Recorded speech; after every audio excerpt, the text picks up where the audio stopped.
So welcome all. I think everyone is out of the waiting room. My name is Ted Heindel. I'm a faculty member at Iowa State University and the director of the Center for Multi-Phase Flow Research and Education. I'm also part of the organizing team for the IJMF Spotlight Seminar Series, and it's my pleasure to act as the host today. This is the last session or the last seminar of this semester. We are in the process of organizing our program for the spring. We will probably begin either late January or early February. So look for the emails and the invitations for the spring agenda or the spring series. So with that, I'd like to introduce today's speaker. Today we are honored to have Mario Trujillo, who is an associate professor in the Department of Mechanical Engineering at the University of Wisconsin-Madison. He's also has affiliate appointments in engineering physics and the University of Wisconsin Engine Research Center. He's a former DOE computational science graduate fellow and worked at Los Alamos National Lab, developing multi-phase flow codes for high pressure conditions. Prior to his appointment at UW-Madison, he was a research faculty in the computational mechanics division of the Applied Research Laboratory at Penn State. His current research interests are in developing a fundamental understanding of the hydrodynamic breakup process in liquid sprays via highly resolved volume of fluid simulations, the study of associated momentum coupling between liquid and gas phase, since this directly impacts overall spray behavior, the construction of innovative approaches of spray modeling at reduced computational cost, the application of data science techniques to quantify spray behavior, and the multi-phase flows involving phase change and heat transfer. And on a personal level, he's using the fundamentals of air entrainment, splashing, and hydrodynamic breakup, which you find in sprays, to improve his own swimming techniques. So with that, Mario, I'm going to turn it over to you. You can go ahead and share your screen. Thank you very much for the introduction. Let me go ahead and share the screen.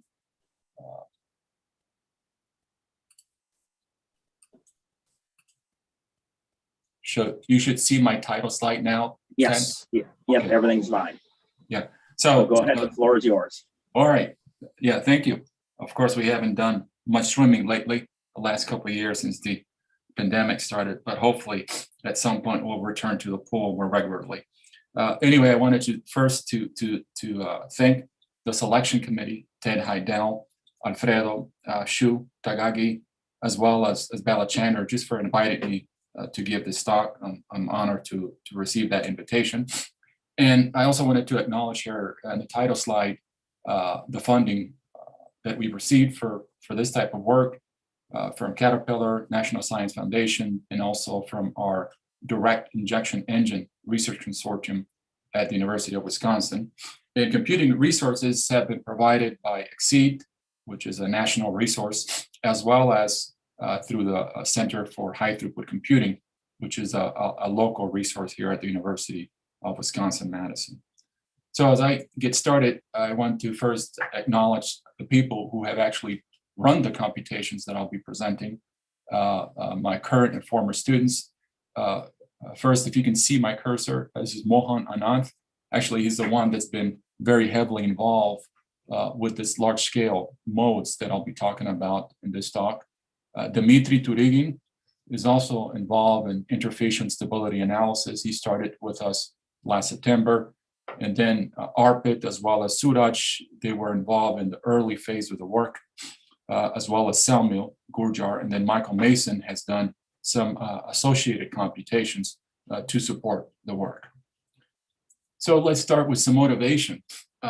So it's some part of the Engine Research Center, so fuel injection is, of course, of interest, and that's categorized by very violent hydrodynamic breakups. So we're typically talking about very high Reynolds numbers and Weber numbers that results in spray formation. And if you hear the popular media, you will hear about the rise of batteries really fueling everything. But if you look at the projections from the U.S. Energy Information Administration, you see that the projected liquid demand actually goes up to 2050 and petroleum and other liquids, for instance, alcohols, continues to be pretty important. And there's a couple of reasons for that. One is that the energy density of these liquid fuels is really unparalleled in comparison to batteries. The other one is the transfer of fuels, for instance, at the pump, is also unparalleled with relation to the charging of the batteries. Nevertheless, I mean, other renewables energies will come into play as the years go by, but liquids are not going away anytime soon, which means that the work that the community is doing with respect to sprays will continue to be relevant in the years to come. Okay, so the fuel injection process, and here I have a couple images by some of my colleagues here at the ERC. One is by Joel Gandhi, and the other one is by Dave Rothenberg and his students, Adam Sousa. The challenges, at least, the challenges that have been handicaps, I think, to a lot of the computational as well as experimental are in the near field of the spray. So in this part of the domain, what happens is all the liquid, or actually a great portion of the liquid, it's not in spherical form. So quite a bit of it's still within the liquid core. Other parts of it are within very distorted liquid elements. So this has been a challenge computationally to try to resolve that, as well as experimentally to try to see what's happening.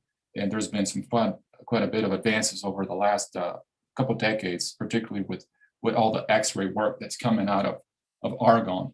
And I know, Ted, you've been involved a lot in those experiments. The question is, why care about the near field? Well, it is the location where you have the most vigorous exchange of momentum between the liquid and the gas. As such, it sets the initial conditions for the sprays, and it has a significant influence on gas entrainment, which subsequently has an influence on combustion behavior. So it is a key aspect of the spray. And in general terms, our work is to advance the knowledge regarding spray formation, fundamental knowledge, as well as liquid field breakup. And I put liquid field because it's not just the liquid core that we're interested in, even though I'll be talking mostly about that today, but also other elements. And to advance this knowledge within the regime of relevance, which is high-speed jets, not low-speed in the Rayleigh regime type of injection devices. Okay, so as I move on, I want to, let's define primary atomization. Typically in the literature, that's understood as just the breakup of droplets surrounding a liquid jet or liquid sheet. In our work, we try to define it as the fragmentation of the liquid core. So when that core becomes fragmented, then we're saying, okay, that's primary atomization. Now, conventionally, there's something also called secondary atomization, and that is when the liquid elements that are produced by this primary atomization are unstable enough, let's say that their Weber number is beyond a critical value, that those liquid elements also undergo further breakup. And actually, there's some interesting work by Mark Oakes from Montana State. He's a former student of Olivier Desjardins, who's shown in his calculations that secondary atomization is actually not the end, that there's also a third, a fourth, a fifth, a sixth generation, up to 8 or 9 generations of breakup that can occur. Okay? For our purposes, we're interested in primary atomization for the purposes of this talk. So why is it important? Well, similar reasons as the near field. It sets the initial conditions for the sprays. Also, what happens once you have this liquid core becoming fragmented, you're exposing a large volume of liquid to the surrounding ambient. And what that does, it really augments the momentum coupling between the gas and liquid phases. This is a picture that you can see on your screen. And this is the plot here is the mean velocity of the liquid phase and the mean velocity of the gas phase. And you see an augmentation of the momentum coupling, which is reflected by both velocities beginning to converge strongly towards a equilibrium value. And that augmentation happens, or it's definitely the primary atomization definitely contributes strongly to that momentum coupling. Okay, we're also interested in the near field, but in the quasi-steady state period. So there's been quite a bit of work done in the initial phase of liquid injection, where you see a very beautiful liquid mushroom moving through the domain, waves and so forth, and breakup occurring. Here, we're interested beyond that initial transient period, and to quantify, how long that quasi-steady state period. I'm showing you here some slides. So these are time histories of intact liquid core as a function of time. These computations resolve the flow internal to the nozzle, and the nozzle comes from the engine combustion network spray A. The website is here, and actually you can download the geometries from there and run cases. So, and what we have here is this intact liquid core as a function of time for two different geometries of the spray A that correspond actually to the level of roughness of the inside of the nozzle, as well as an external only calculation. And these are under nominal conditions for spray A. And what we find is that this intact liquid core reaches a statistically a steady state at around 20 to 30 microseconds after the initiation of injection. And the period of injection is generally on the order of 1 millisecond. And what that means is that this quasi-steady state period is present maybe for about 97, 98% of the entire injection duration, but only, this is the condition here, only within the near field. And let's say the near field loosely defined as the first 50 diameters. Of course, if you go much further than that, then that initial transient and the quasi-steady state period become more equal to each other in terms of duration. But for our work, which we're interested in the near field, its quasi-steady state period lasts almost the entire duration of injection. Okay, so let's do a brief recap of some of the lessons that we've learned over the past.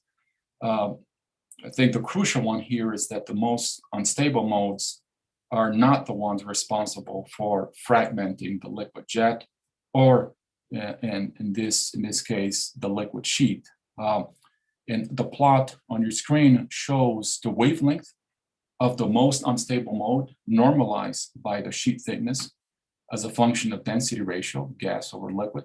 So it's over a wide range of density ratios.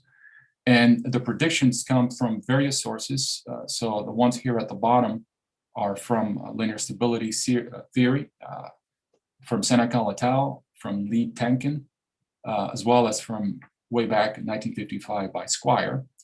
And then we've done some temporal stability analysis using Orr-Sommerfeld solutions in varying the gas phase boundary layer thickness from 0.01 micron to 10 micron. And depending on what that thickness is, you can vary the wavelength of this most critical mode to match these more classical solutions up to matching the VOF simulations. And in the VOF calculations here, we're defining in this length scale the most unstable mode as the one that actually causes primary atomization. And what we found is that that mode is actually can be 2 or 3 orders of magnitude greater than the most unstable mode.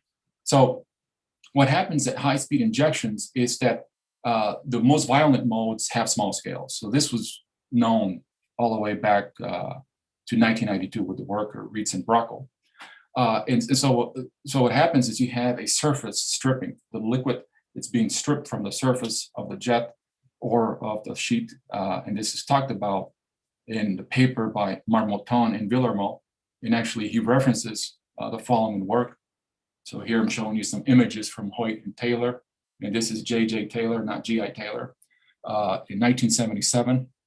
This is the Reynolds number of the jets. So we have the surface stripping that's taking place in the near field. And then much further downstream, you have the generation of this large sinuous mode that ends up breaking up the jet.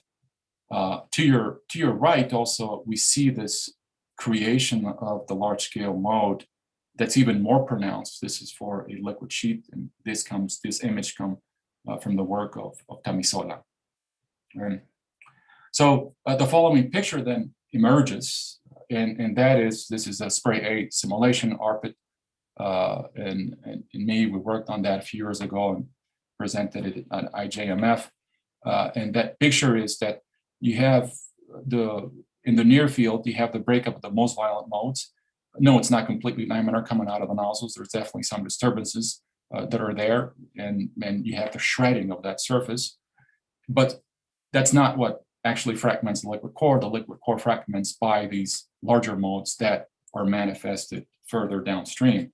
So the question that's been occupying us is, what are the dynamics that govern this large-scale mode in the quasi-steady state regime? Right? And the work that I'm presenting today is still work in progress. So yes, we do have some ideas, and actually I'm going to show you some evidence, but I don't think we're yet at the bottom of saying the problem is solved. We're making headway towards answering this question.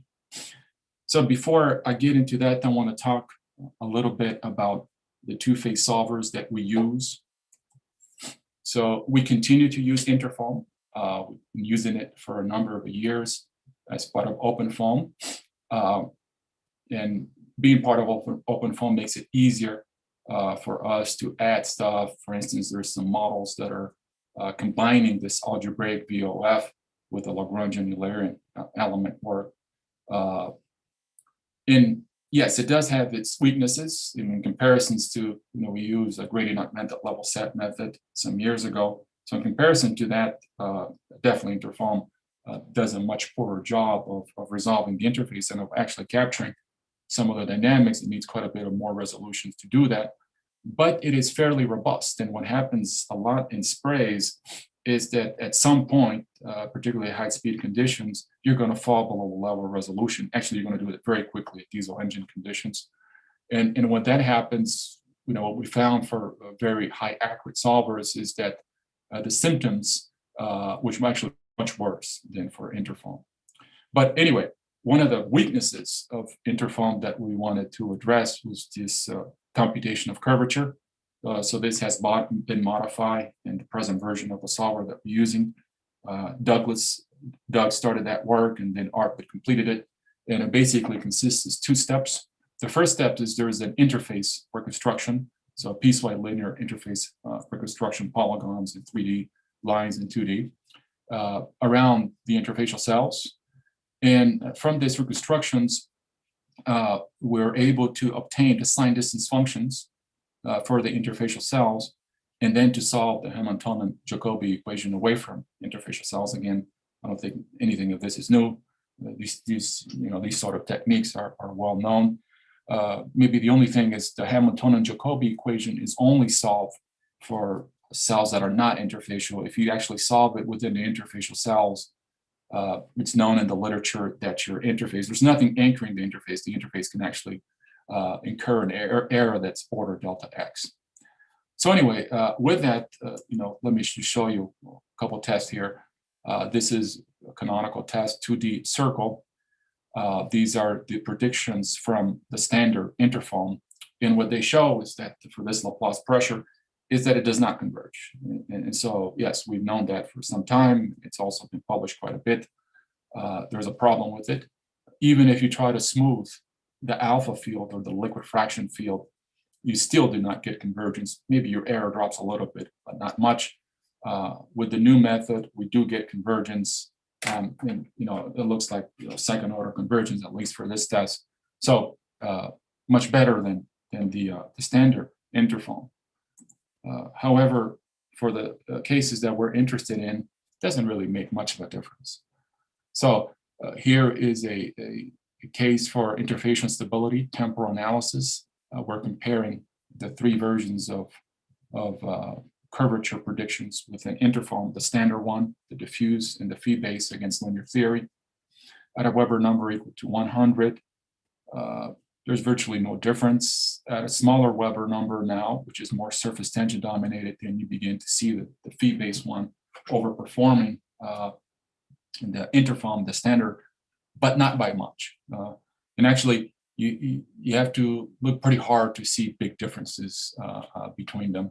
And they do happen. I'm not saying they do not exist, but they do happen once you have surface tension dominated flows, which of course are governed by curvature. The next solver is spatial stability analysis code.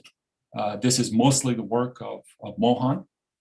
So before we were using a finite difference code to do the temporal stability, but for spatial, we shifted to spectral with Chebyshev collocation method. And what is shown here is the disturbance, and it's based, here's the base flow field, so blue in the gas, red in the liquid, and then the perturbed flow field, which is orange. And we're considering both sinus modes, which are shown here. So these are asymmetric type of modes, as well as varicose modes. And I should say also that right now we have a 3D version of this solver that is under review in Software X. The reviews came back and it looks like they want minor changes, so hopefully it'll go through. And with it also, we're releasing the code through GitHub. So that will be known here in a couple months. Actually, the code's already available in GitHub, but the Software X paper is going to hopefully not take much longer.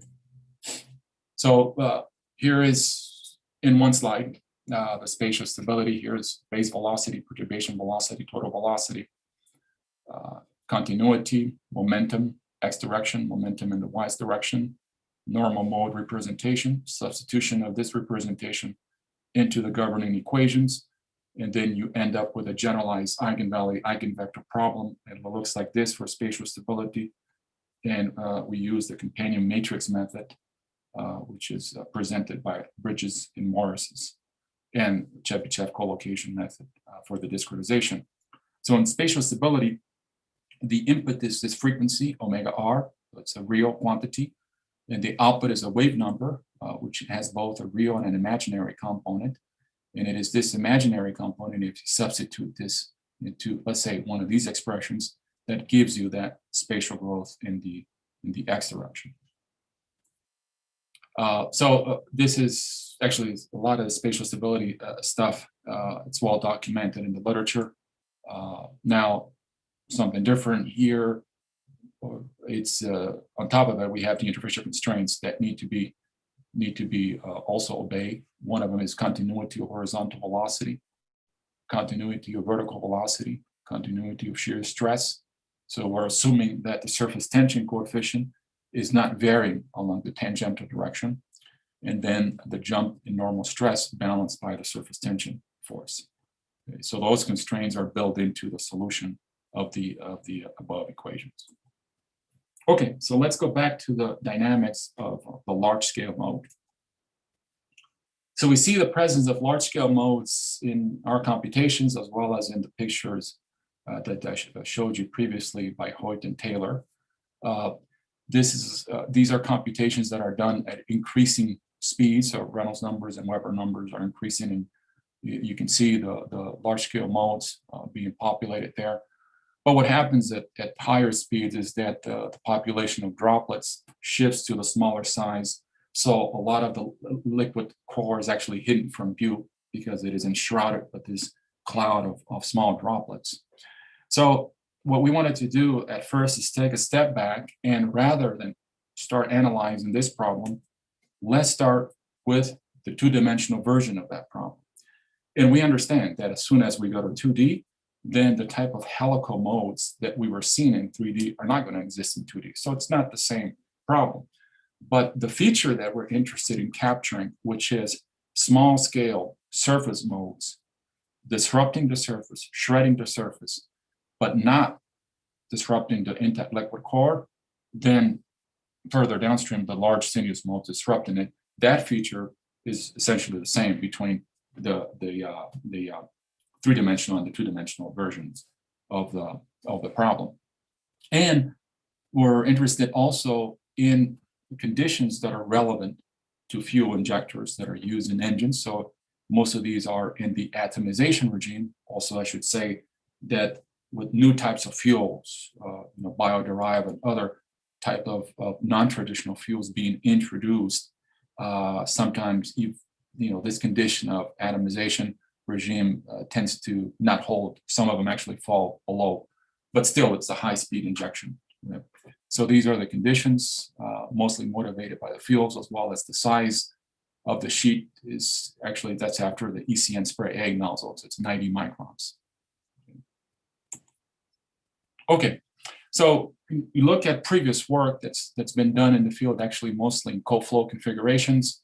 For example, Marmottan, Matas, and Cartelier, Foster, Zaleski, and Tamisol et al., and various others. One thing that really is a common theme is the role of the boundary layer thickness. Okay? So we wanted to see, how does that thickness vary as a function of x? So in these calculations that Mohan computed, the velocity here is constant and uniform, so it's unforced jet. And you see these perturbations that are happening at the interface and that are followed by the appearance of the sinus mode. The results are time average, and an error function profile is fitted to that time average, and a boundary layer thickness is obtained. And then Mohan ran this at various resolutions until he got numerically converged results, which are shown here. Okay. So let's look at linear stability, because we're seeing that definitely the boundary layer is growing. Okay, so linear stability growth rate here is negative Ki as a function of Kr. And we start with a very small boundary layer, 0.1, we go up to 1. And what we see, a couple things. One is that the growth rate as the boundary layer thickness increases, that growth rate is decreasing. Okay, so we look at this 0.6, actually this is non-dimensionalized. And it goes down to around 0.2, maybe 0.3, at 0.25, and even less out here. Okay, but the second observation that we can make is actually a very interesting one, and that is, as the boundary layer thickens, there is a point at which the most unstable mode shifts from the varicose mode to the sinus mode. And as the boundary layer becomes even thicker, then actually the sinus mode becomes very dominant. And at larger boundary layer heights, it becomes even more dominant. So associated with this shift between the most unstable varicose mode at smaller boundary layer thickness to the most violent sinus mode at larger boundary layer thickness, there's also a change in the wavelength of that mode, which is actually almost by an order of magnitude. So it's a pretty strong shift that happens. And we were also interested in seeing whether similar results are obtained if we vary the boundary layer thickness of the liquid. And we found that actually has very little influence. So it almost plays almost no role. If you look at these numbers, they change maybe the third significant digit, not much. So the dispersion plot is almost the same as you vary boundary layer thickness in the liquid. It's the gas that's important. So these results were generated under very specific conditions. So Mohan generated for a wider set of conditions, so variable on-search number, variable Reynolds number. And the pattern is as follows, is the most critical wavelength. So this is lambda crit is the wavelengths of the most unstable mode. It continues to increase as the boundary layer thickness increases, but it reaches a critical point, and that is seen in all these plots, in which the sinus mode takes over. And so you see this huge jump by essentially an order of magnitude. And so that then dominates the analysis. Okay, so this is part of the picture. Right? So this is part of the picture that holds in the linear regime, wherein the perturbations are relatively minor, usually about 1.5% or so. So the question is, once it breaks up, you're fully nonlinear. Actually, even before you break up, you enter the nonlinear regime. So this is when the VOF calculations come in and can help us. So the proposition is the large-scale sinus mode observed in spatial interfacial stability analysis at high boundary layer thicknesses are responsible for primary atomization. And the first check that we wanted to apply here is whether there is consistency between what the linear stability analysis is showing and the VOF calculations. And if that's a yes, then all right, let's go now into the nonlinear regime to see if that most unstable mode does in fact lead to breakup. So this is the setup. So this is an image of here of the near field. And this near field is not just the base flow that's superimposed, but also the perturbed flow. So the velocity in position here looks like this.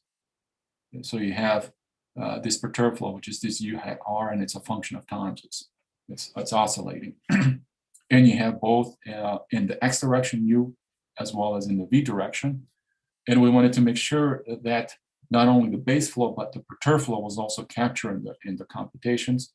So there's 240 cells across the width of this jet right here at the inlet. And it's refined over pretty wide regions, but then in the very, very far field, it's coarse. Okay. So here are some sample results. So this is the sinus mode, is the one that's being activated at the inlet. So it's this one here.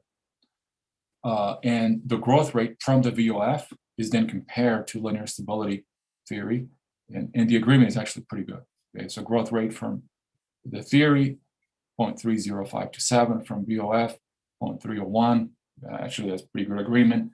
If I was to show you at other values of boundary layer thicknesses, we find the same story for the sinus mode.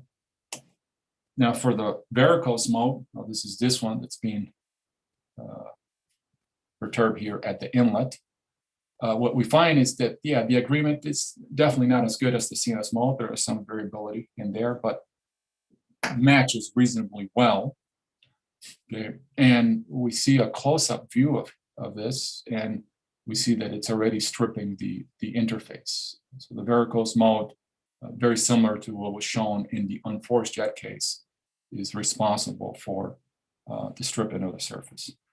And same story holds, very similar story holds at other boundary layer thicknesses shown here. Okay, so agreement in the near field between VOF and instability theory is pretty good. But now the question is, okay, it's further downstream. Does that lead to breakup? Okay. So here what we're doing is we're looking at the perturbation in the y direction of the velocity, and we're doing a Fourier decomposition of that perturbations. And then we're showing that. So here's the radio frequency as a function of x. And this is for the sinus mode that's shown here. Okay. So that's the mode that's being excited. And in the plot here, the color is actually a normalized Vn over the maximum value. Otherwise, if we did not normalize it, then you will see basically nothing here, and then a lot further downstream. So we wanted to normalize it to see what was that dominant mode.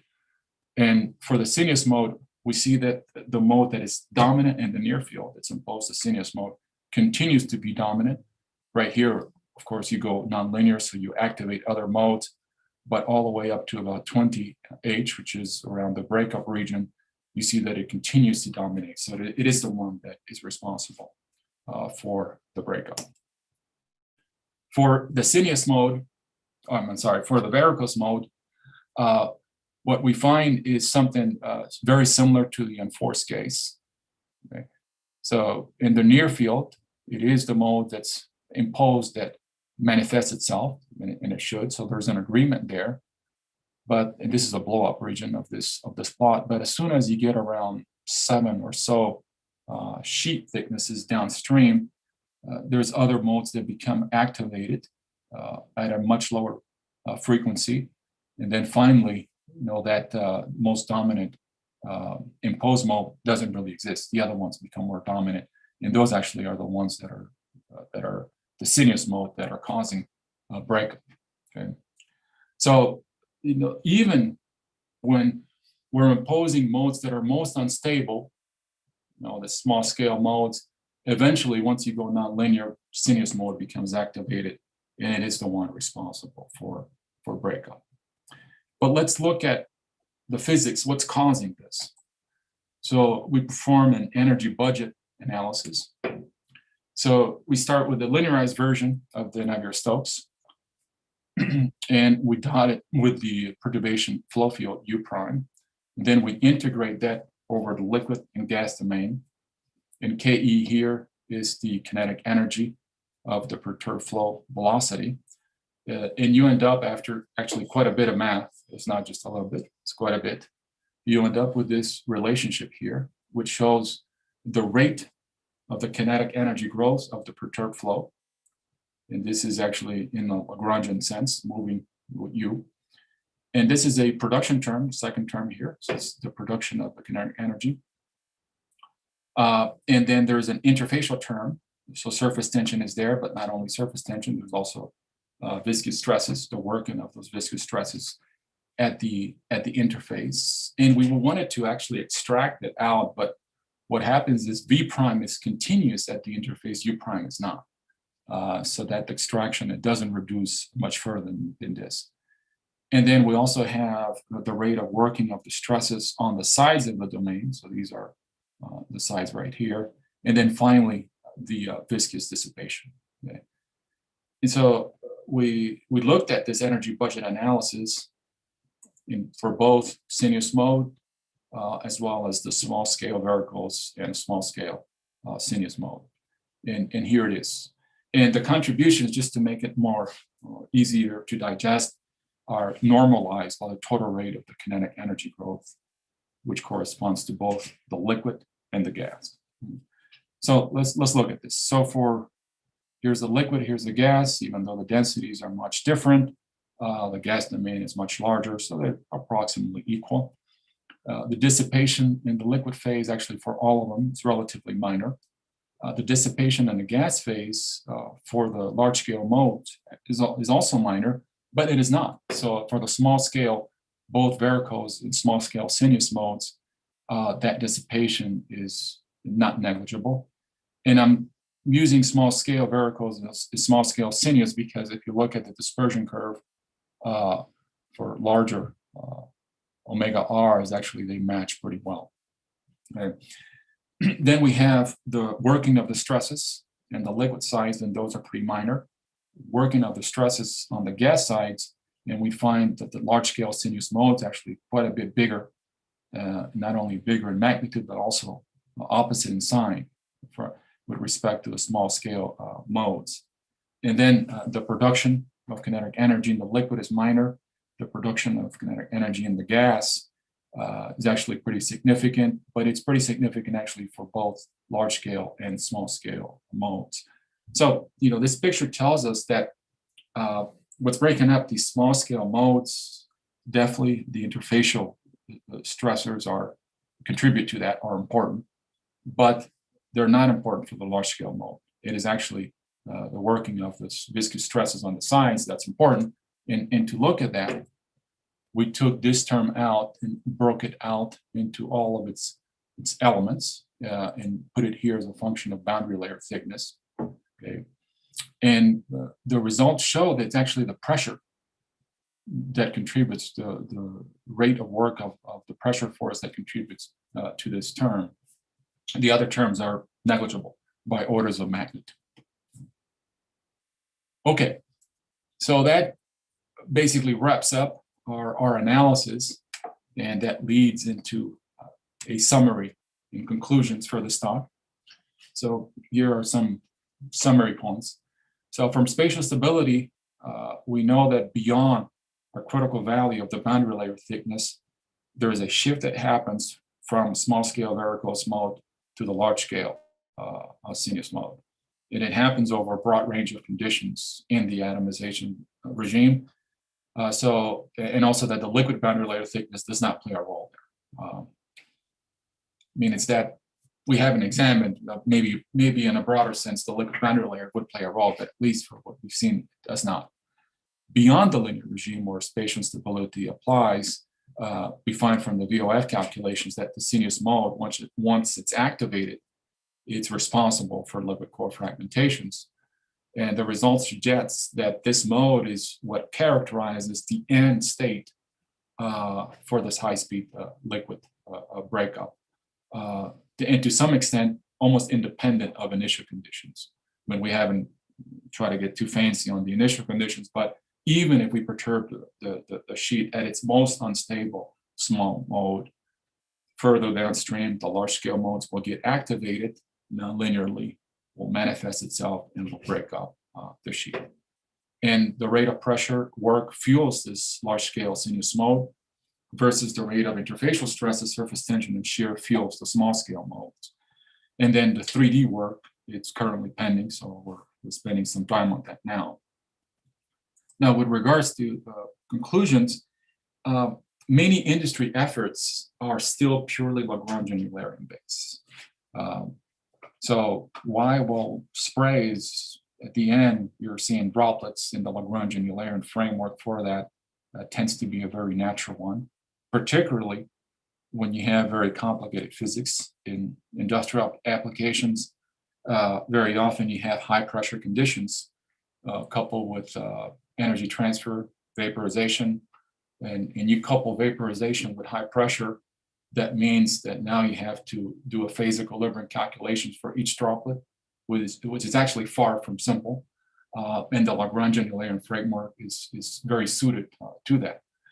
The problem has been in the near field, and this is where a lot of the models come in, and they take whatever liquid is there, and then you need some droplet sizes that come out of it. It's my opinion that this type of analysis would feed in and would substitute the models that are currently being used in the community and as well as in industry for that. Okay, and with that, I'd like to thank you for watching, for your attention, and I'm open to your questions. Thank you very much, Mario, for a very nice presentation on sprays. In terms of the question and answer period, if you'd like to unmute yourself, you can go ahead and ask your question. Feel free to raise your hand. I'll try to be moderating the participants and try to call on you. And while they're waiting for questions, if you could also type in questions in the chat, and I'd be happy to read them. And I do have the YouTube site up, and I can see if there's any questions there as well. So with that, I'm opening up for questions. Go ahead, Paula. Mario, very nice talk, and I think the stability analysis were very revealing, and it was much sort of needed. One question I have several questions, but let me just start with one. The question is, are these modes, the spatial modes that you're talking about, are they absolute instabilities, or these are just convective instabilities? So do you have to feed the disturbance? That's what my understanding is, that you have to feed it upstream, but you don't see any sort of upstream propagating sort of absolute instability present in your system? This is, okay, so what we're seeing is purely convective instabilities. I've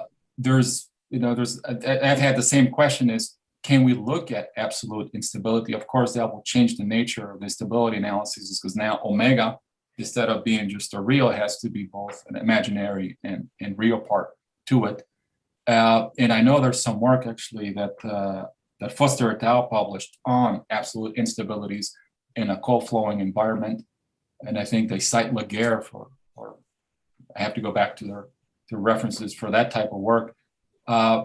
I think that's still an opportunity. We haven't gone that direction to see if it is an absolute instability. So that's something that I think it's worthwhile doing in the future. Okay. Now, from experiments, if I look at the experiments, let me go here. So this would suggest that it's a convective instability. Now it looks pretty smooth, and then you see the development of it, and then the breakup. But I've also seen in, and I don't have pictures of that here, maybe I do from Rothermer's work. From here, it just looks like it's absolute. It's just immediately you see the breakup that's occurring.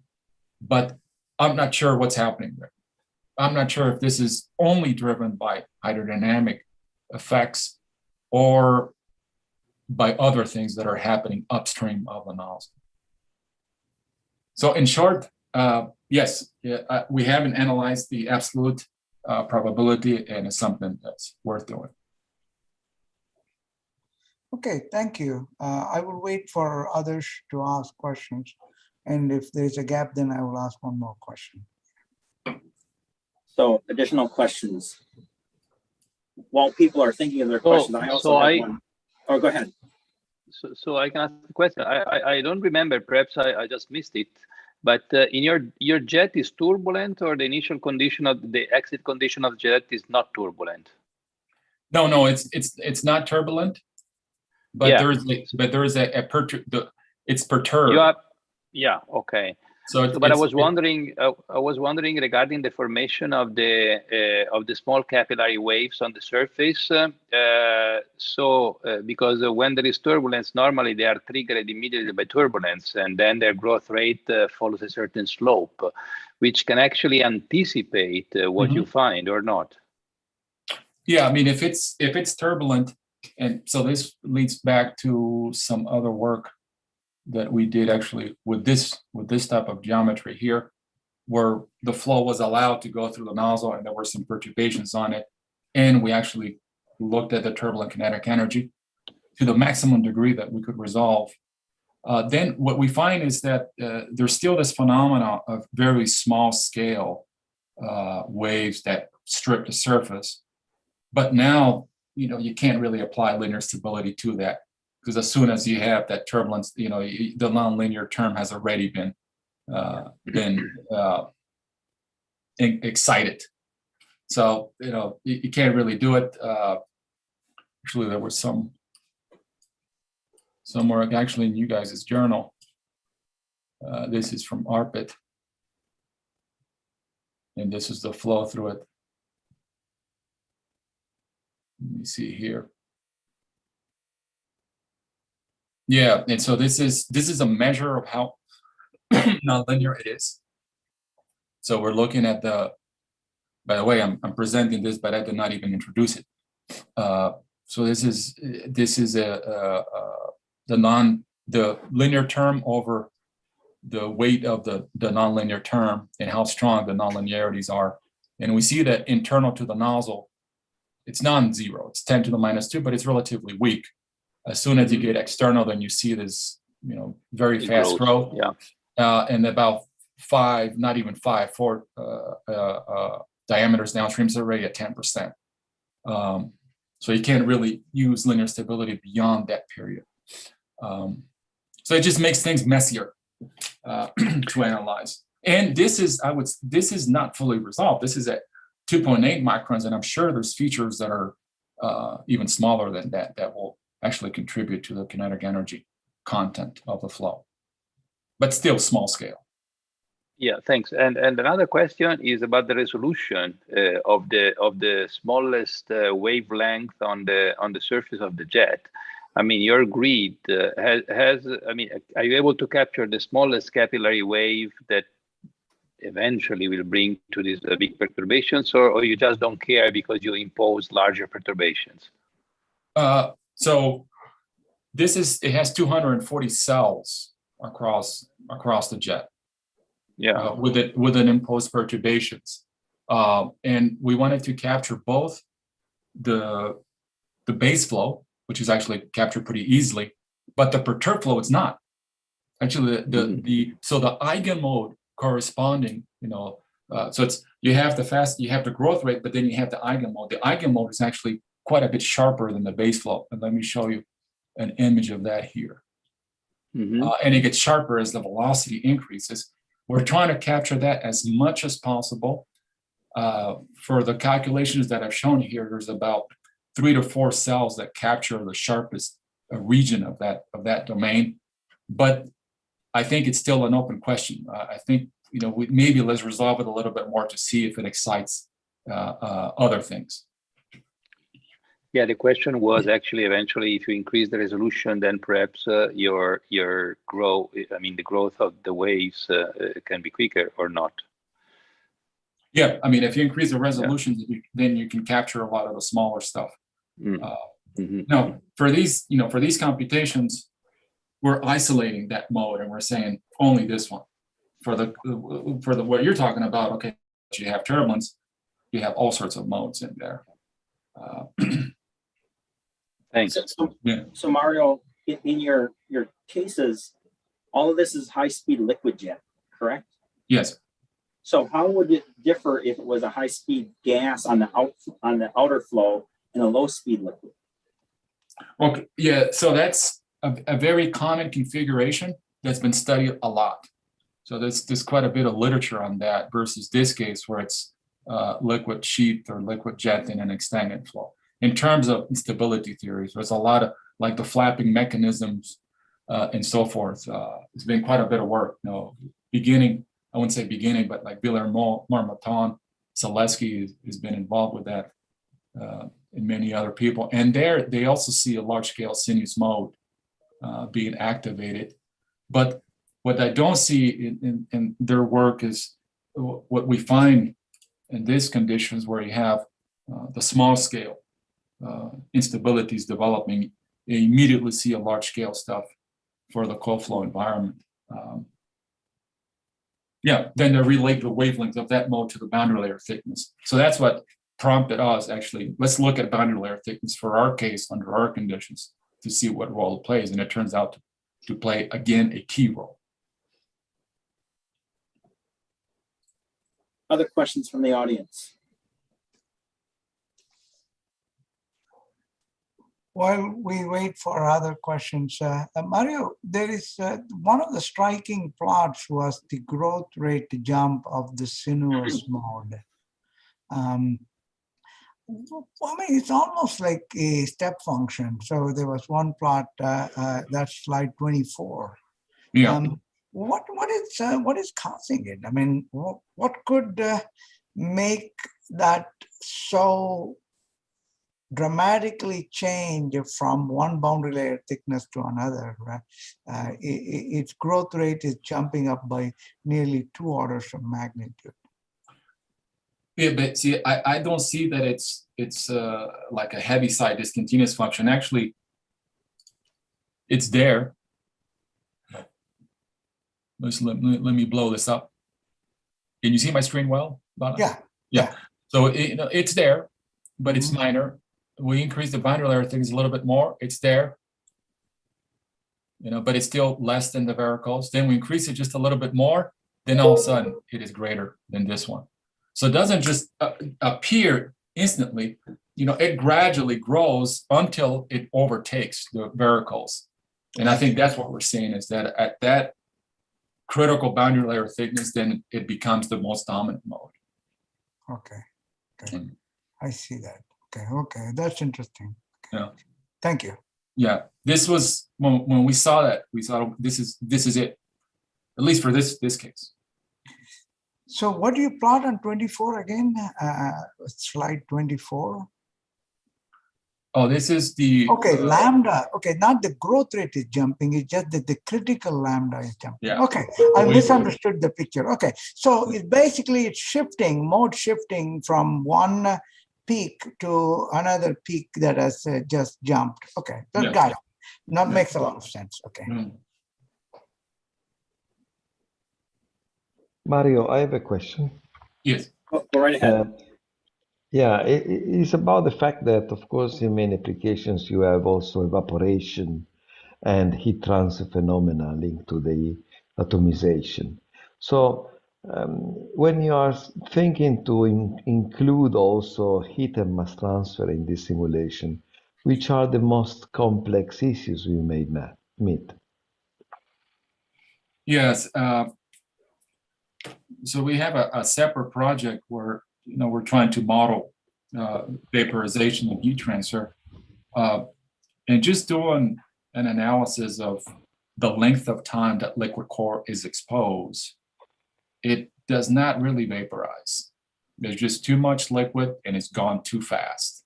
It's gone in a matter of 20, 15 microseconds. So I would be of the opinion that if there is vaporization that's occurring, it's occurring at the droplet or the highly distorted liquid phase, because that's where you have most of the surface area. You have much smaller droplets, so you have much smaller droplet lifetimes. But at the liquid core stage, at most, I think you're just getting heat transfer. So I think a lot of these lessons are still going to be relevant to it. Of course, if you go, maybe supercritical regime and you're getting some other phenomena such as the abolishment of the sharpness of the gas-liquid interface, that's a completely different issue. Yeah. Okay. Thank you. And who was that, please? That was Marco Marengo. Okay, Marco. Yes, I recognize. I recognize the voice. Yeah, actually, the voice. Yeah, you published a paper on impingement in the 90s that I used a lot for my PhD thesis. Thank you so much. Marengo and Cosali. Marengo and Cosali, yes. Yeah. I bet in fact, this paper is my PhD thesis. Okay. Yeah. 1997. We were working on spray impingement modeling, and so that paper was on my desk quite a bit. Also, another one, Yering and Weiss, was another one. Yeah.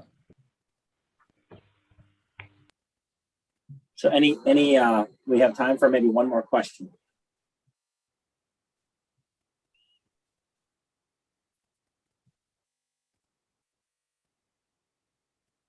Okay, so with no other questions, I don't see any in chat or on YouTube chat.